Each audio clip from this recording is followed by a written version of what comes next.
Hello बच्चों, आइए प्रश्न को देखते हैं। बिंदु P जिसके निर्देशांक है 3,4 से जाने वाली रेखा धनात्मक निर्देशांक कक्षों के बिंदु A तथा B पर प्रतिच्छेद करती है। यदि O मूल बिंदु हो तो त्रिभुज OAB का निम्नतम क्षेत्रफल क्या होगा। और इसी तरह ये चार विकल्प दे रखे हैं, चारों विकल्पों में सही विकल्प का चयन करना है। प्रश्न को हल करने से पहले इसकी मुख्य अवधारणा के बारे में चर्चा कर लेनी है। मुख्य उदाहरण में सबसे पहली चीज हमें ये पता होना चाहिए कि कोई भी बिंदु दे रखा है। मान लो बिंदु है x1, y1 और इस रेखा का जो ढाल है वो m है। तो एक बिंदु ढाल रूप से रेखा का समीकरण हो जाएगा y माइनस y1 बराबर में m गुणा में x माइनस में x1। ये रेखा का समीकरण हो जाएगा। यहाँ पे लिख भी देते हैं रेखा का समीकरण। और ये m क्या है, ये रेखा का ढाल है, ढाल या जिसको प्रवणता भी बोल सकते हैं। अब देखो न्यूनतम या अधिकतम मान निकालने के लिए करते क्या है, जैसे कोई भी वक्र का समीकरण है y बराबर में fx, इसका अवकलन किया dy बटा dx बोल दो या फिर इसको f डेस x बोल दो। उसके बाद क्रांतिक बिंदु निकालने के लिए f डेस x को 0 के बराबर करेंगे, अधिकतर क्रांतिक बिंदु यहीं पे आ जाएंगे। ठीक है, और उसके बाद में मैंने बोला कि दो क्रांतिक बिंदु मिल गए x1 और x2। इसके बाद में क्या करेंगे, देखिए इसका द्वितीय अवकलज परीक्षण करेंगे या फिर प्रथम अवकलज परीक्षण से भी इसको हम लोग बता सकते हैं। प्रथम अवकलज परीक्षण से कैसे कैसे बताएंगे, यहाँ पे मैं निर्धारित कर लेता हूँ कि x2 का जो मान है, x2 का मान वो बड़ा होगा x1 के मान से। इसके बाद में संख्या रेखा पर इन दोनों मानों को रखेंगे और x1 और x2 इस तरह से अपने पास आ जाएगा। जैसे मान लो कि f डेस x जो है x2 से बड़ा कोई भी मान रखने पर ये धनात्मक चिन्ह देता है तो धनात्मक इधर आएगा। इसी तरह हम लोग f डेस x का चिन्ह देख लेंगे हर एक अंतराल में। मान लो ये ऋणात्मक आ गया, ये धनात्मक आ गया। इसके बाद में हम लोग बताते हैं कि dy बटा dx बोलो, चाहे उसको f डेस x बोल दो, ये बताता है स्पर्श रेखा के ढाल को। तो स्पर्श रेखा का ढाल x1 से पहले धनात्मक था फिर ऋणात्मक हो गया, मतलब वक्र पहले बढ़ रहा होगा फिर घटना स्टार्ट कर दिया। तो यहाँ पे उच्चिष्ट मिल गया ना, उच्चिष्ट ही उच्चतम होता है। अब उसके बाद में यहाँ पे देखो वक्र पहले घट रहा होगा और फिर बढ़ना शुरू कर दिया। तो यहाँ पे देखो x2 पर ये निम्निष्ठ मान दे देगा। अगर मैं बोलूं कि यहाँ पे x1 और x2 पे ये अगर 0 मान दे देता है तो हम लोग बोलेंगे कि वहां पे ना तो उच्चतम होगा ना निम्नतम होगा। और ये भी हम लोग नहीं कह सकते कि वो नति परिवर्तन बिंदु होगा कि नहीं होगा। ठीक है, अब देखो हम लोग क्या करेंगे, यहाँ पे सीधा ही ऐसा बोलेंगे, सॉरी मैंने उल्टा बोला है, f डेस x का मान 0 हो जाए। 0 तो इन दोनों मानों पर होगा, लेकिन ये याद रखो कि जिस पर चिन्ह परिवर्तित नहीं हो, जैसे प्लस से माइनस जा रहा है, माइनस से प्लस जा रहा है, ऐसे प्लस से प्लस जाए या फिर माइनस से माइनस जाए तो उस बिंदु के बारे में हम लोग कुछ नहीं कहेंगे। तो अब चलते हैं सवाल में। सवाल में जैसा कि हमें दिया गया है कि एक रेखा है जो 3,4 से गुजरती है और साथ ही साथ हमें बोला गया है, देखो पहले तो रेखा का चित्र मैं बना लेता हूँ। यहाँ पे ये अपने पास निर्देशांक अक्ष है, इस निर्देशांक अक्षों से अपने पास रेखा आ रही है और मैं मान लेता हूं कि यहाँ पे बिंदु P है जिसके निर्देशांक है 3,4। यहाँ पे बिंदु कोई भी बिंदु मैं मान लेता हूँ, या बिंदु Q मान लो जिसके निर्देशांक अपने पास निकालने बाकी है, और इसी तरह बिंदु R जिसके निर्देशांक अभी अपने को निकालने बाकी है। तो सबसे पहली चीज, इस रेखा की जो ढाल है वो m मान लेता हूं मैं, रेखा की ढाल m। तो यहाँ पे रेखा का समीकरण क्या हो जाएगा, y माइनस में 4 बराबर में m गुणा में x माइनस में 3। इसको आगे सरल करने के लिए हम लोग क्या कर देते हैं, देखो सबसे पहले क्यू के निर्देशांक निकालने के लिए हम लोग y को 0 करेंगे। y को 0 करेंगे तो यहाँ से अपने पास क्या बन जाएगा, देखिए x का मान हम लोग निकालेंगे, y बराबर 0 हो गया तो mx और माइनस में 3m। तो 3m इधर जाएगा माइनस का, तो ये बन जाएगा 3m माइनस में 4 और जो गुणा में m है वो इसके नीचे चला जाएगा। तो इसके निर्देशांक कितने आ जाएंगे, 3m माइनस में 4 बटा में m और कोमा में 0। इसी तरह r के निर्देशांक भी देख लेते हैं। r के निर्देशांक कैसे निकालेंगे, x बराबर 0 करने के बाद, x बराबर 0 किया तो माइनस में 3m बच गया और 4 इधर जाएगा तो y का मान मिल जाएगा 4 माइनस में 3m के बराबर। तो यहाँ पे हम लोग रखेंगे कि x का मान तो 0 जब रखा तो y का मान 4 माइनस में 3m मिल गया। ये दोनों बिंदु अपने को मिल गए। अब हमें बोला गया है कि एक बिंदु है अपने पास O, ठीक है, O जिसके निर्देशांक 0,0 है। अब इसके बाद हमें बोला गया है कि OAB, यहाँ पे देखो बिंदु मैंने जहां पे Q और R माने हैं वहां पे A और B माने गए हैं। तो हम प्रश्न से तो विपरीत जा नहीं सकते, तो इनको भी AB मान लेते हैं हम लोग।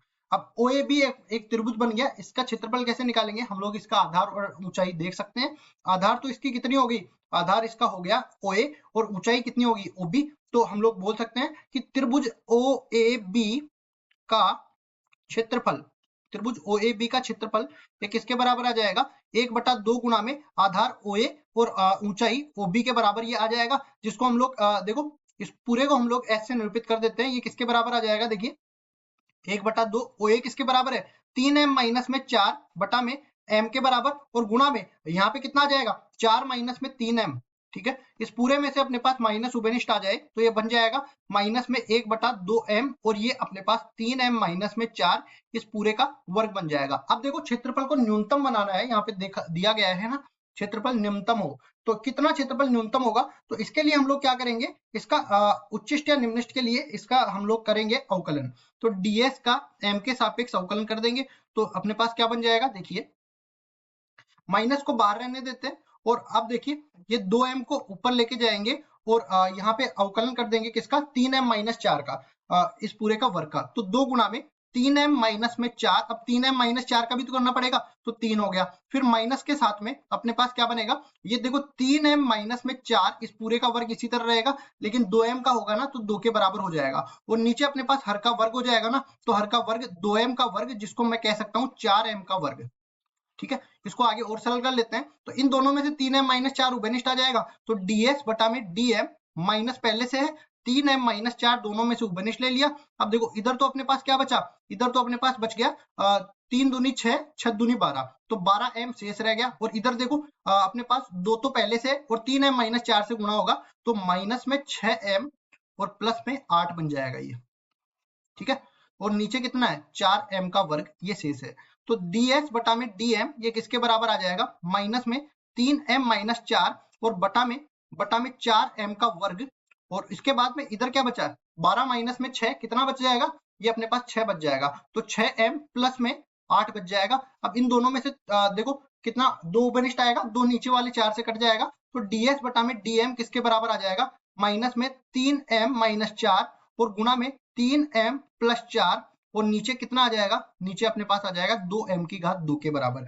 अब यहाँ पे क्रांतिक बिंदु निकालने के लिए ds बटा dm को 0 के बराबर करेंगे। देखो वैसे तो क्या होता है क्रांतिक बिंदुओं में जब अपने पास कोई भी फलन के अवकलन का मान 0 हो जाए या फिर उसका अपरिभाषित मान दे दे तो यहाँ पे क्रांतिक बिंदु कभी कभी m भी लिया जाता है। तो यहाँ पे मैं सीधा बोलूंगा देखो m स्क्वायर को लेने का कोई मतलब नहीं है क्योंकि इस पर चिन्ह परिवर्तित नहीं होने वाला है, m जब 0 होगा चिन्ह परिवर्तित नहीं होगा, तो हम केवल वही मान लेते हैं जब ये ds बटा dm 0 के बराबर हो जाए, तो सीधा ही हम लोग बोलेंगे ds बटा dm को 0 के बराबर किया तो यहाँ से अपने पास m का मान एक तो मिल गया कितना, m का मान एक तो मिल गया 4/3 और m का मान दूसरा मिल गया माइनस 4/3। अब संख्या रेखा पर रखते हैं तो देखिए माइनस 4/3 छोटा है तो माइनस 4/3 इधर आ गया और 4/3 बड़ा है तो 4/3 इधर आ गया।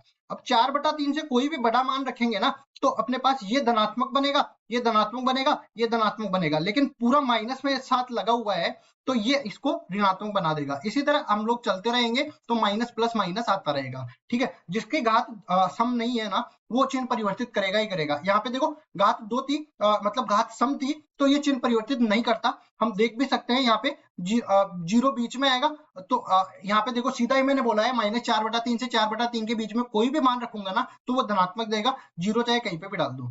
ठीक है, तो यहाँ पे सीधा ही मैं बोलूंगा क्या माइनस से प्लस मतलब ढाल ऋणात्मक से धनात्मक आ रहा है, वक्र पहले घट रहा था फिर बढ़ना शुरू कर दिया, इसी तरह ये तो निम्निष्ट देगा। यहाँ पे देखो वक्र पहले बढ़ रहा था फिर घटना शुरू करेगा तो ये उच्चिष्ट देगा, लेकिन हमें तो क्या चाहिए, हमें तो निम्निष्ट वाला मान चाहिए ना, तो हम लोग सीधा बोलेंगे कि m बराबर जब माइनस 4/3 होगा तो क्षेत्रफल न्यूनतम होगा, क्षेत्रफल s न्यूनतम होगा और न्यूनतम देखो न्यूनतम होगा ये हमने कहा किसके प्रथम अवकलज परीक्षण से, तो s क्या हो गया, s बराबर हमने क्या निकाला था माइनस में 1/2 गुणा में कितना निकाला था यहाँ से गुणा में m और 3m माइनस में 4 का पूरे का वर्ग, तो ये अपने पास बन जाएगा m नीचे है 3m माइनस 4 इस पूरे का वर्ग हो जाएगा। तो यहाँ पे देखो s बराबर में माइनस 1/2 तो पहले से माइनस 4/3 नीचे ले जाएंगे तो ये उल्टा होके बन जाएगा माइनस में 3/4 और इधर बन जाएगा 3 गुणा में माइनस में 4/3 माइनस में 4 इस पूरे का वर्ग हो जाएगा। इसको आगे हल करते हैं तो ये कितना बन जाएगा देखो 3/8 तो इधर रह गया और ये अपने पास 3 से 3 कट गया, माइनस 4 और माइनस 4 कितना हो जाएगा माइनस का 8, माइनस 8 का वर्ग किया तो ये 64 के बराबर आ जाएगा और यहाँ से देखिए 8 से ये 64 8 बार कटेगा और 8 तिया 24 और क्षेत्रफल है तो वर्ग इकाई आ जाएगा। तो इसका न्यूनतम क्षेत्रफल कितना आ गया 24 वर्ग इकाई आ गया। अब देख लेते हैं कौन से विकल्प में ऐसा दे रखा है, ये देखो सी विकल्प में ऐसा दे रखा है, तो सी विकल्प बिल्कुल सही उत्तर हो जाएगा। आशा करता हूँ ये सवाल आपको समझ में आया होगा। धन्यवाद।